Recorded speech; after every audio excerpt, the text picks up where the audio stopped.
Good morning, everybody. It's Bobby at Bobby's Hobbies, and we're down here at the workbench, and we're going to try to assemble the what is this? The P5a modified. Now, interestingly, the real wheelbase for the driving wheels on the P5a modified. And there's some nice models you could get if you look at Broadway Limited. They're between 200 and 300. It should be 20 scale feet. Now, 20 scale feet in HO is about 2.76 inches. Let's just call it 2.75, which would be 2 3/4 inches. Now, 2 3/4 inches, 1, 2, here's 3. I don't know, these must have been for something I measured before, so it's about that. Okay, so it's definitely smaller, but not by a whole lot, because you go by the wheel center, right? So there's 1 inch, 2 inch, 2 1/4. So it's about a ½ inch off.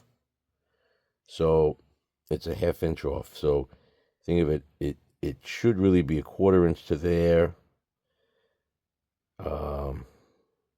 right? And then a 1/4 inch. But that would be, wait a minute, that would be 1, 2, 3.5. That's not right.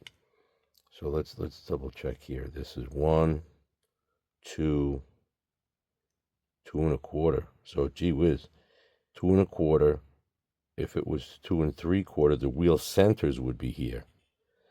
So plus another 1/4, be 3 1/4. Oh, that's perfectly right. Yep, 3 1/4. So there would be a 1/4 inch further each side. Again, it's possible I actually have one of these that is spread out even further. I'd have to check. I kind of have a visual memory of that. But, then you have the problem of working within the model. And it is a kit bash.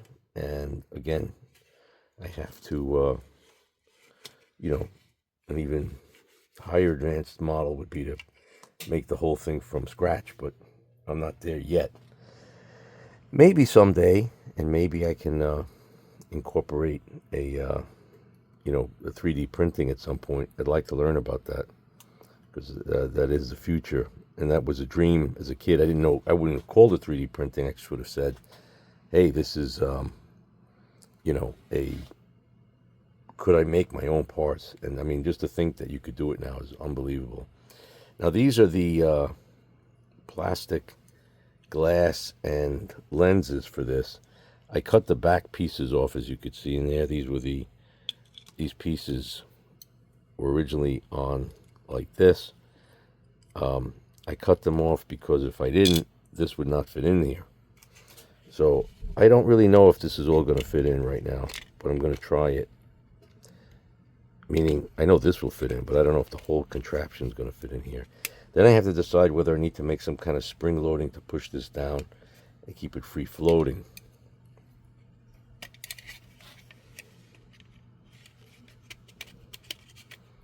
These were covered with some kind of like amber crud. I don't know what the hell that was. Okay, it still holds in very nicely. Seeing it's out of the way. Hopefully these wires and things don't interfere. Now, you could also look here, and I kind of taped the wires together just to keep their profiles a little bit smaller. And as you see, there's a movement here. Now, that movement is there in theory so that when this goes on the turn, right, this is turning, so no problem. This is turning, so no problem. But this, the whole beast of a thing here, it goes like, this is an exaggeration, right? It was a real tight turn. It would be like that, and track would be there, and these wheels would derail. Now, it's not going to be that extreme, but in order to help that, this moves. See that? So it definitely can move. It can shift. Whether it's shifting enough, whether I have to come in there and smooth that out, put a little grease here. but it shouldn't move. The next issue is up and down, because if it's just this resting on this and this, you know, both sides are going to hit the rail. And this has a built-in aspect to it. Uh-oh. Where's the top of this piece? Oh, here it is. Look at that. This popped off. Oh, no good. No good. Because... Why? Because this is soldered. And I soldered it with this off, not realizing it was off. The problem is I don't want to take this other piece off. Don't want to resolder it. If I could get in there and take that bolt off, can't really do it. This thing is really kind of fragile. The only reason to take this off is to get to that bolt. Unless I could get to this bolt from here.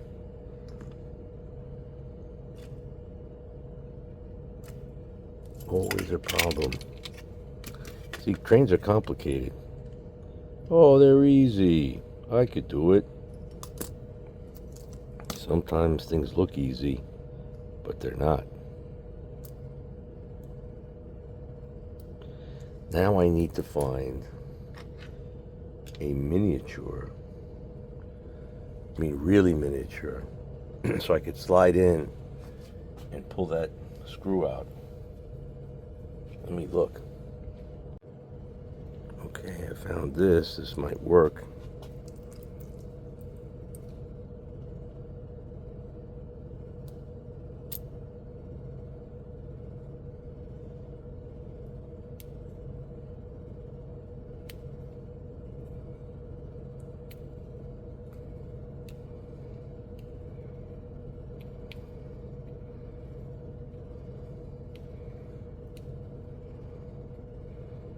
It's amazing how hard this is.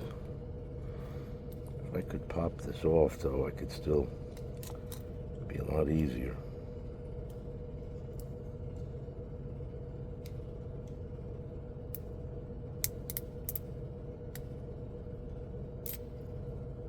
Oh, a lot easier.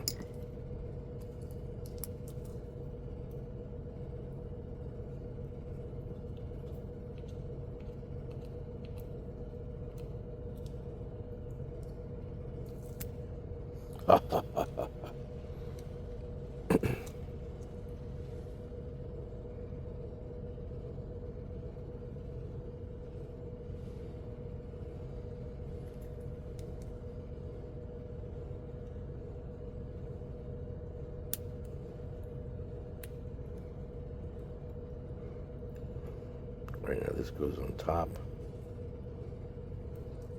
Just match it. I always hear Han Solo, don't get cocky, kid. It's such a great freaking line.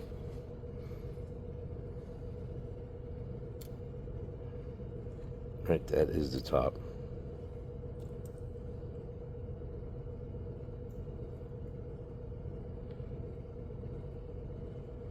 Now, when I saw Star Wars, I saw it when it came out in 1977, and it was like incredible.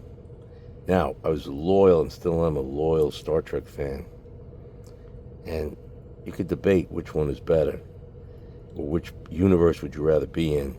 Well, we kind of are in the Star Trek universe. We're just a couple of centuries early. And believe it or not, as much as I love Star Wars, and I love it, I would go to the Star Trek universe, because in Star Trek you have different adventures all the time, and you're going with a group of buddies on an adventure, you know, guys and gals in the Enterprise, right? And you know, I don't know if I'd be smart enough to make it to the Starship Enterprise. Kind of hope you do. I mean, but in Star Wars you either have the Force or you don't. You could say in this world you either have, you know, capabilities or you don't. But in Star Wars it's kind of limited. Like, you got midichlorians and you're a Force, you know, superstar, or you just run around waiting to get blown up. So definitely seems more potential in Star Trek. You know, you could find things from other planets and adapt them and use them, other abilities, you know. And you got Dr. McCoy there making potions and junk. Remember the episode, I forgot what it's called, where they go on the planet with the ancient Greeks who have like some kind of telekinetic power, and then they're able to recreate it by making a concentration of something that they've been eating on the planet that made the locals get this power. That's what I'm talking about. So that was like the Force in Star Trek, you know, so they were able to find ways, and I kind of like that. You know, you're not just, in Star Wars, it's like, well, you got it, you don't have it. And when anybody attempted to fiddle with it, making the allegation is that they made, that Sidious or Plagueis made Anakin by, you know, screwing around with the midichlorians, that it caused a catastrophe. So I just like that Star Trek is a little more of a hopeful scenario. You got more things going on. Now in fiddling with this, is this broken? That does not look good. Yep, look at that. This definitely has broken. So which way? Ah, you see that? So this can push in and that doesn't. Now we have another fix necessitated by all this fiddling. That is a cyanoacrylic fix. And I got this because I like that these close in a good way. And it's not easy, man. This is, you know, cyanoacrylic going the wrong place is the kiss of death. It could really bleep up a project. You know, make it foobar. I don't know if you know what foobar is, but it's a World War II term. It means effed up beyond all recognition. So let's say you had a Jeep and it was, say, hey, can we save? Nope, can't. Okay, oh no, she's coming out. See, or all of a sudden it's like a panic in this junk. So I'm gonna put it on here.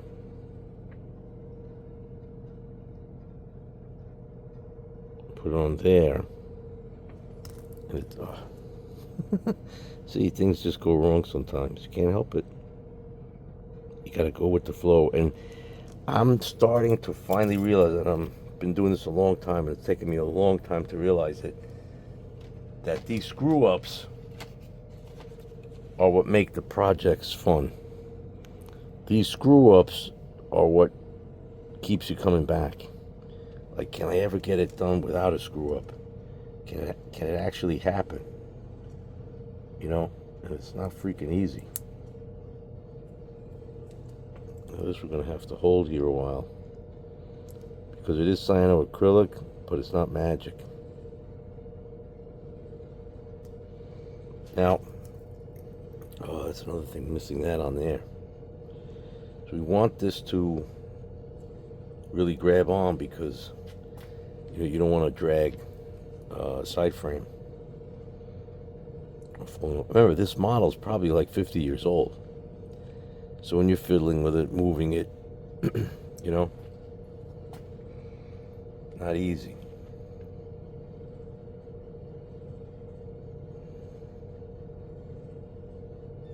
I don't know, I don't think my channel's getting enough traction in terms of model railroading fans. I'm not really sure why. I must be freaking boring, man. I don't know. I just think this does not want to stick. It takes a while for this glue. I think I got the slow on purpose. Like, it's not an instant bind, because I'm usually moving parts around. But then when it does stick, it holds like the I don't know, like the Dickens.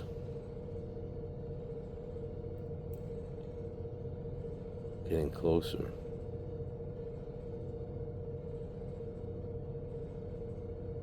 Alright, so we'll be back, and then we'll see where we go. Alright, well, we're back. Let's see if this thing is holding on.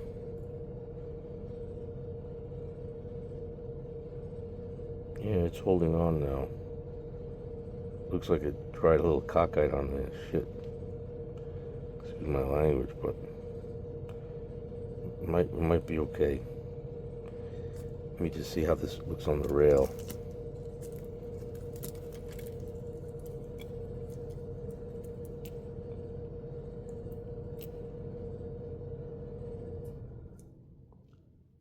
Oh wow. Yep. See that?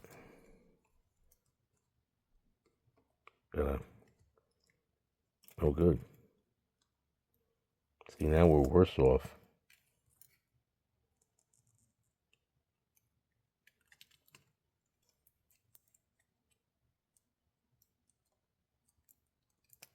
Yep. Oh well. See, even see how many different angles and issues and things can happen with a toy train.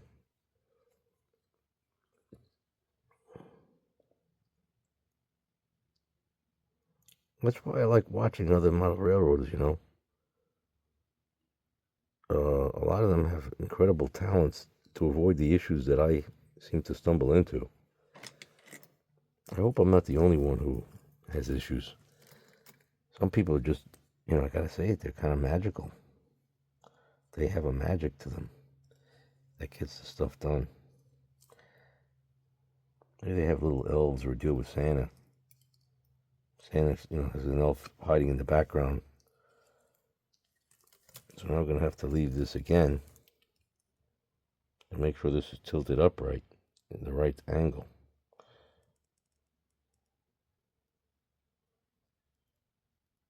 And let that set.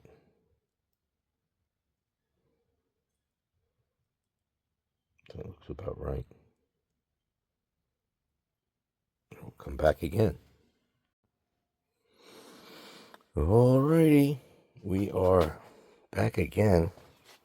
Hoping now that this has held on enough that we can. Which side is more flexible?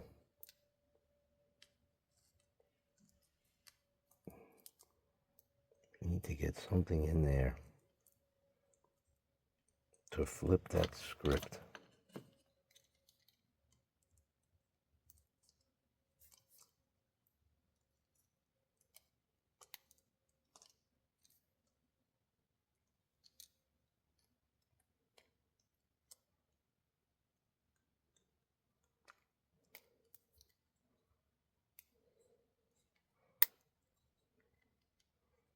Finally. Okay, that's in there. Now, I just realized I never did the heat shrink tubing thing. Do we dare?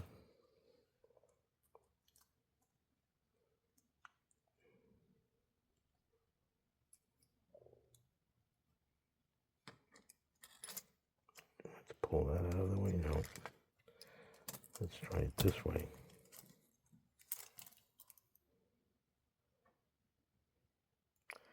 You want to burn this light, so we want to put that as a heat shield.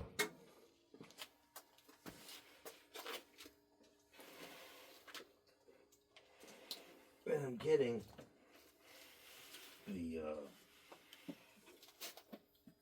soldering gun of doom, because I don't like to use a flame on the heat shrink tubing.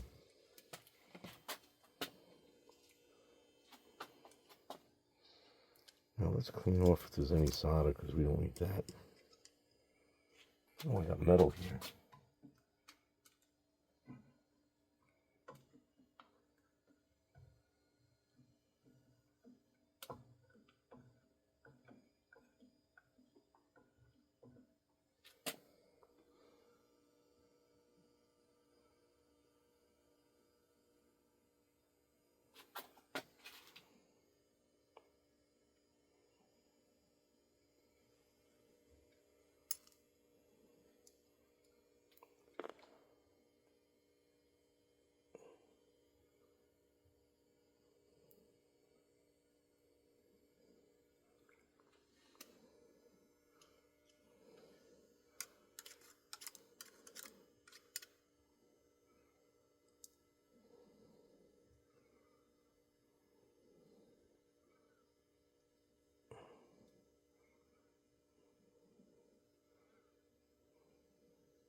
Just needs to form a little bit. That's probably overkill for this. You don't need this.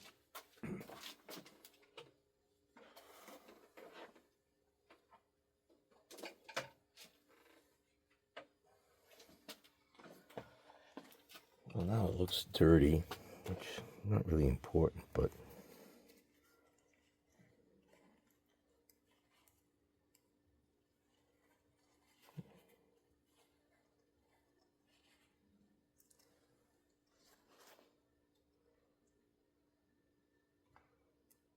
guess we'll have to live with that. All right. Now we have to see if we load this up in here, will it fit? You know, these things are not really helping anymore. These are stanchions for other things. I think they're in the way. In the interest of, I think they probably should be taken out.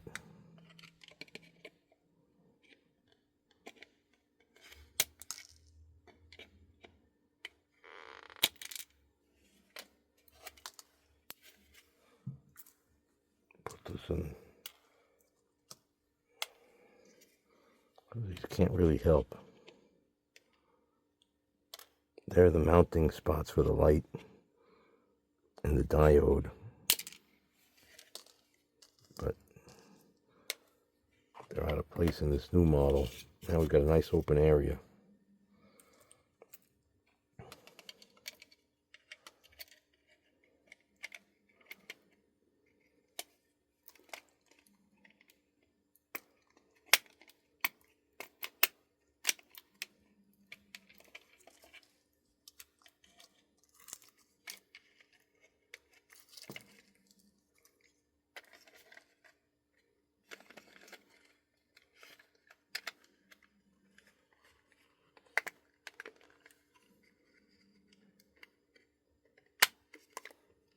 Yeah, that's in.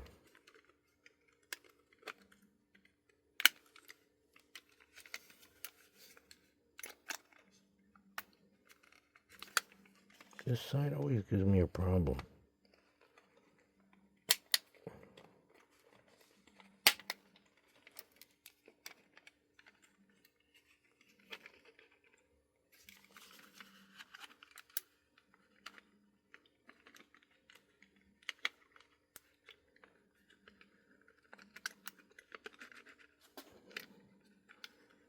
When we get the pantographs off, it looks kind of neat. Right, it's got a lot of play. What we need. Let's see if it can. What radius is this track? 22. You're obviously not worried about it on the straightaway. But, you know.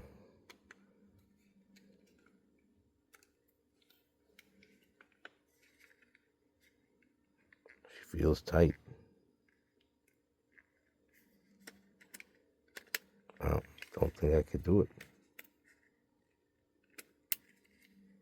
Oh, there we go. All right, you see what I mean? You see how this has shifted? Yeah. It's shifted, but it makes it. There's hope. See, wheel 1, 2, 3, 4, 5, 6, 7, 8, 9. So, any side frame's got to be out because this has got to swing free in there. Well, at least in theory it's good. Also, this is the proper depth because I want to lock it in. Now, I don't want to lock it in so that it can't move this way and that way, but I want to lock it in so it can't go like this. Because these are firmly on, these seem firmly on, and that seems firmly on. So how would we do that? Assuming this is optimum, wheel traction. I think what I do is I take this special tool and we're going to drill into the side frame from here so that we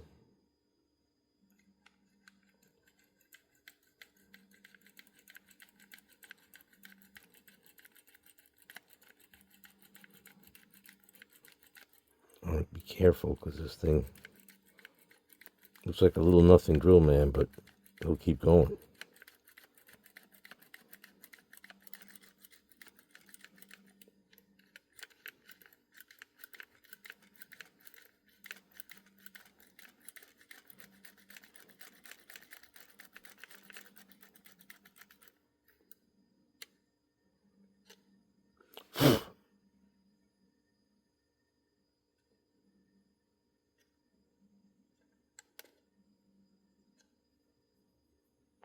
This side.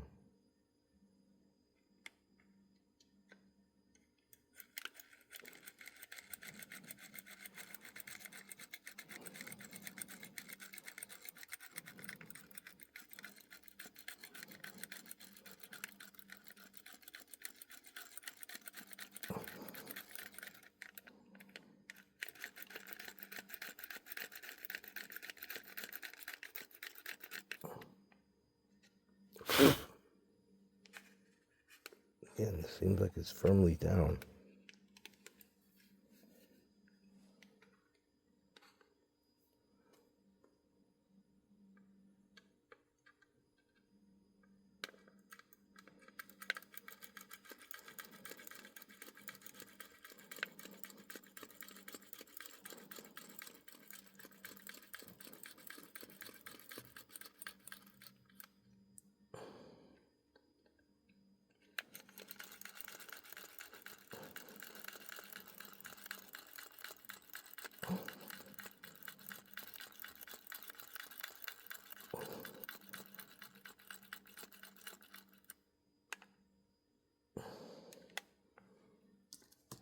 The next question is, can I get some micro?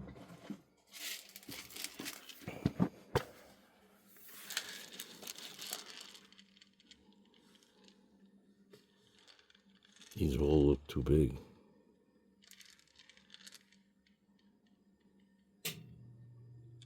Kind of weird, right? Could they really all be too big?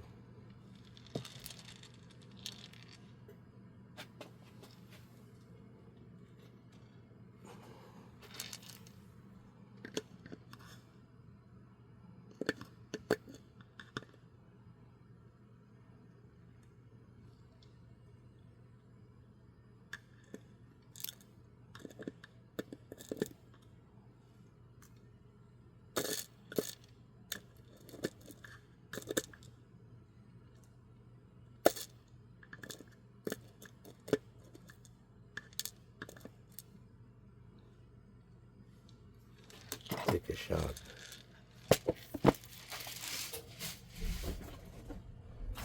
Now, I'm not saying these are the final bolts that will be used, but they could be a good temporary bolt.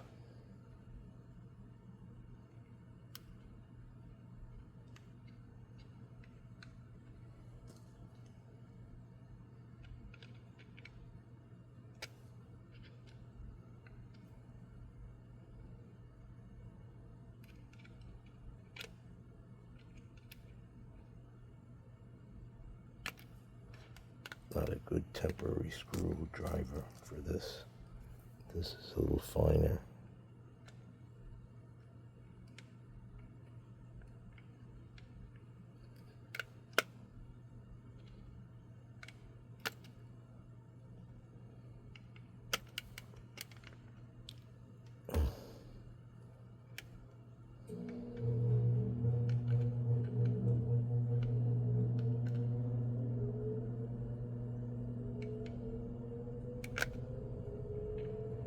Having difficulty with the screwdriver, or my dexterity, or lack thereof.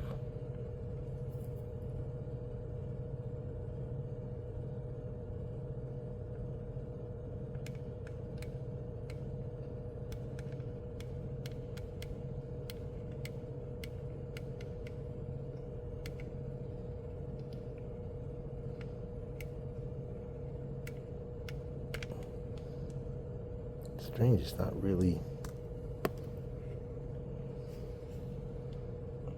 really digging in. Not sure why.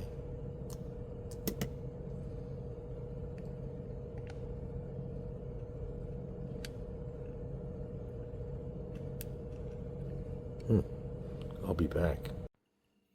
All right, well, we got most of these on. We got 3 of them on. And it was a little bit boring, I think. But not easy, man. Not easy to get these on. One screw went flying. It's in there somewhere. Find that another day. If it's on the floor, I tend to look immediately. If it's on the table, I've got less chance of getting lost forever.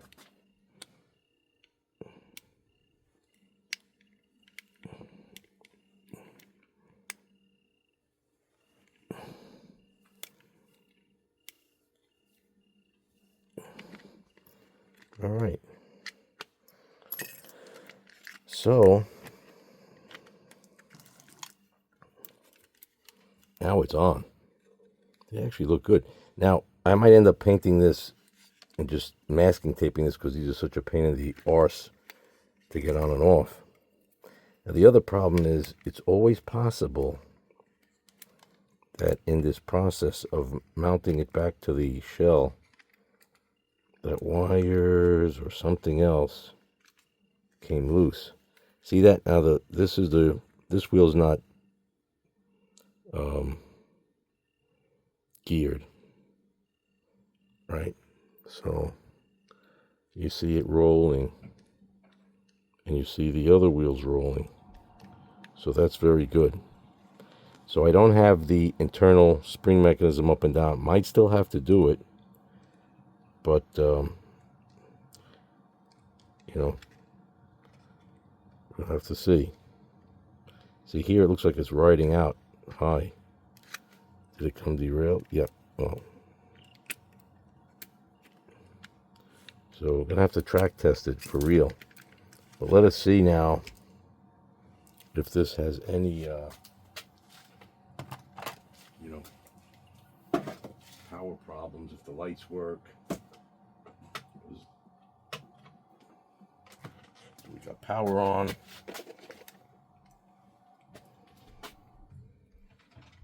Now this shares with that. So I could put power here. Right, the lights.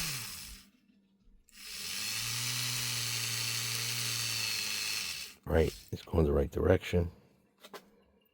Now it should be going in this direction.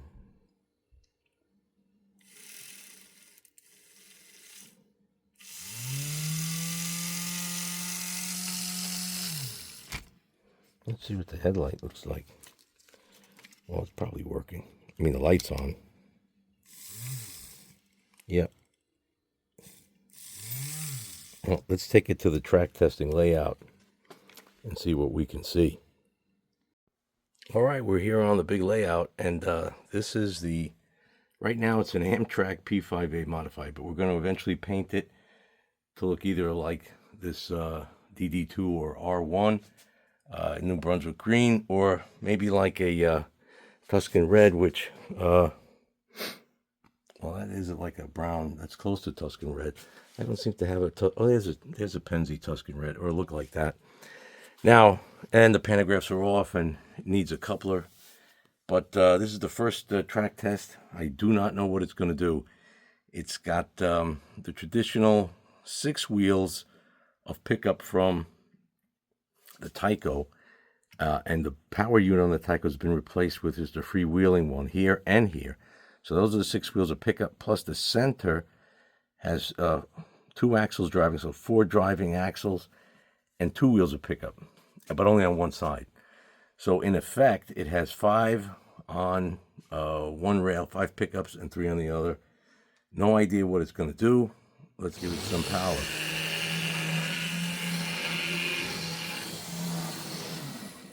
Wow. That is the first time it has ever run on track. See the reverse So it slows up considerably on the turns. See that? It needs more weight. You know, I haven't added extra weights. I mean, I did add 4, but it's not as much as the original unit has. It's got 4 big heavy plates.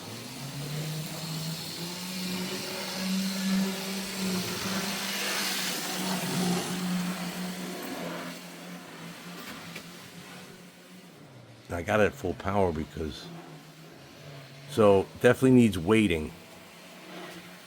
More weight will help it.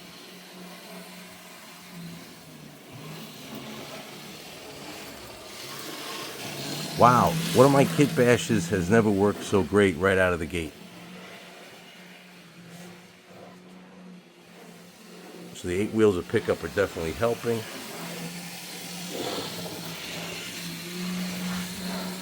Hey, this is that rare success I was hoping for.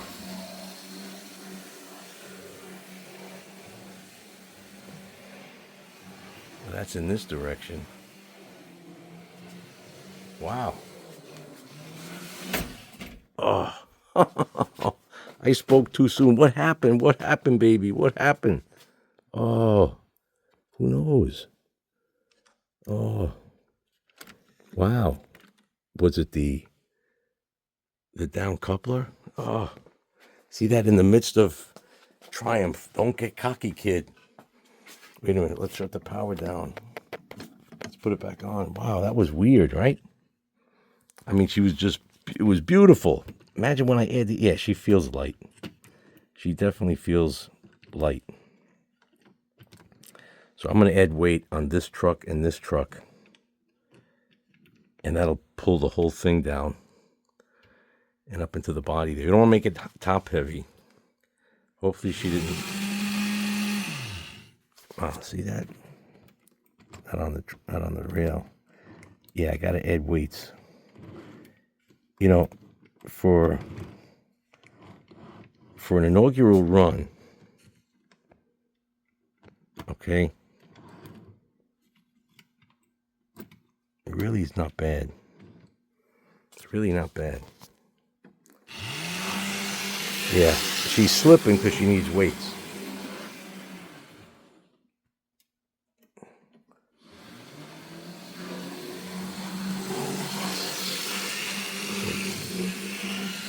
Yeah.